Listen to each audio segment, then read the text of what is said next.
नमस्कार दोस्तों, the Roseau news पर आपका एक बार फिर से स्वागत है।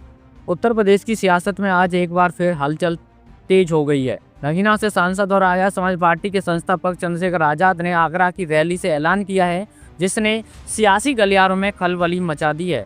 चंद्रशेखर आजाद ने साफ शब्दों में कहा है, आने वाले 15 दिन में यूपी का माहौल बदलने वाला है, कमर कस लो। उनका यह बयान न सिर्फ सरकार के लिए सीधी चेतावनी मानी जा रही है, बल्कि 2027 की राजनीति का ट्रेलर भी बताया जा रहा है। दरअसल आगरा के जीआईसी मैदान में आयोजित संवैधानिक अधिकार बचाओ भाईचारा बनाओ रैली में हजारों की संख्या में समर्थक पहुंचे थे।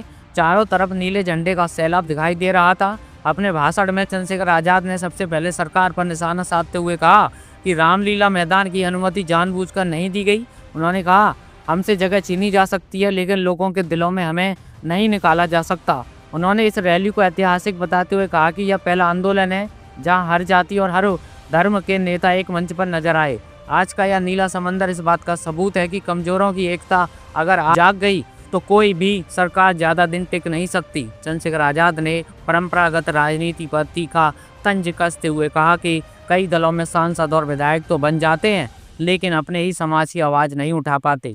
उन्होंने 2 अप्रैल 2018 के आंदोलन को याद करते हुए कहा कि उस दिन आगरा के डीएम ऑफिस पर नीला झंडा लहराया था।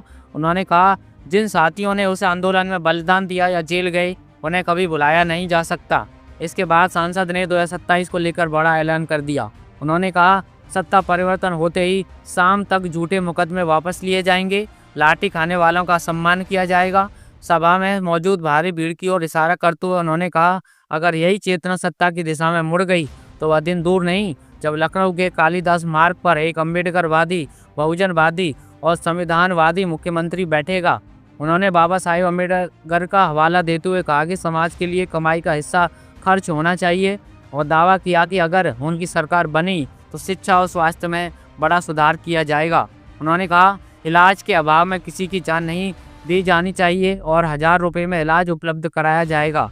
अब आते हैं उस बयान पर दोस्तों, जिस पर सबसे ज़्यादा चर्चा हो रही है। चंद्रशेखर आजाद ने कानून व्यवस्था पर बोलते हुए कहा कि अगर कोई अपराधी बहन बेटियों पर बुरी नज़र डालेगा तो उसे सख्त सजा मिलेगी।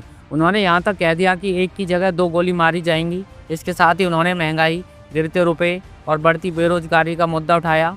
उन्होंने कहा, अमीरों की तिजोरियों में जमा भ्रष्टाचार का पैसा निकालकर गरीबों के कल्याण में लगाया जाएगा।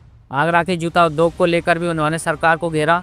जीएसटी और छापेमारी के नाम पर हो रहे उत्पीड़न का जिक्र करते हुए कहा, सत्ता बदली तो एक एक पैसे का हिसाब होगा। यूजीसी के नए नियम, न्यायपालिका पर दबाव और गरीबों की जमीन छीने जाने को लेकर भी उन्होंने सरकार को चेतावनी दी।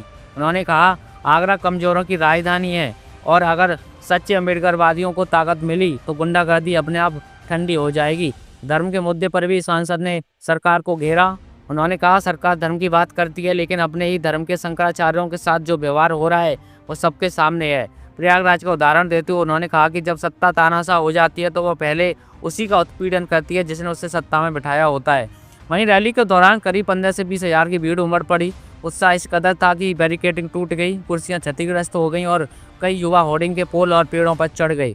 हालात बिगड़ते देख खुद चंद्रशेखर आजाद को मंच से लोगों को संयम बरतने की अपील करनी पड़ी। उन्होंने कहा, उत्साह जरूरी है, लेकिन सुरक्षा सबसे पहले है। अब सवाल दोस्तों ये है कि क्या वाकई अगले 15 दिन में उत्तर प्रदेश की राजनीति कोई नया मोड़ लेने वाली है या यह सिर्फ सियासी हुंकार है? आप क्या समझते हैं, आप क्या सोचते हैं? अपनी राय हमें कमेंट करके जरूर बताएं। ऐसी ही तेज तजरा और सटीक खबरों के लिए हमारे चैनल द रोसो को सब्सक्राइब जरूर कर लीजिए। चलिए जल्दी मुलाकात होगी अगली किसी और खबर के साथ, तब तक के लिए बने रहिए। नमस्कार, जय हिंद।